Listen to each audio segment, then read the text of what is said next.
లోక్సభ ఎన్నికలకు ముందు కేంద్ర ప్రభుత్వం కీలక నిర్ణయం తీసుకుంది. పౌరసత్వ సవరణ చట్టం 2019 అమల్లోకి తీసుకొచ్చింది. ఇందుకు సంబంధించిన నోటిఫికేషన్ను కేంద్ర ప్రభుత్వం జారీ చేసింది. 2019 డిసెంబర్లో ప్రతిపక్షాలు తీవ్ర నిరసనల మధ్య సిఏఏ చట్టం పార్లమెంట్ ఆమోదం పొందింది. ఇక దీనికి రాష్ట్రపతి సమ్మతి కూడా లభించింది. పూర్తి నిబంధనలపై సందిగ్ధత నెలకొనడంతో ఈ చట్టం అమలు కార్యరూపం దాల్చలేదు. ఇక లోక్సభ ఎన్నికల ముందే దీన్ని అమల్లోకి తీసుకొస్తామని కేంద్ర హోంమంత్రి అమిత్ షా ఇటీవల పలుమార్లు స్పష్టం చేశారు. ఈ నేపథ్యంలో తాజాగా ఈ నోటిఫికేషన్ జారీ అయింది.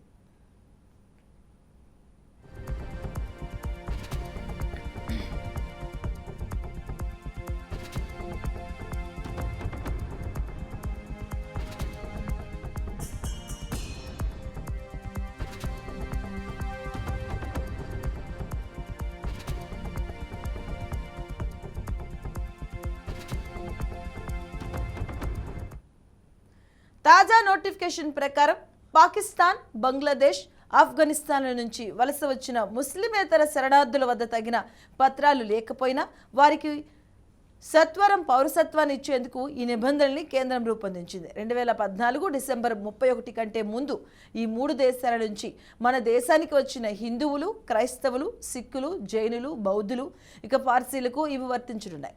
ప్రక్రియ అంతా ఆన్లైన్లోనే ముగుస్తుంది. తాజాగా కేంద్రం నిబంధనల నోటిఫై చేయడంతో అమలులోకి వచ్చినట్లయింది.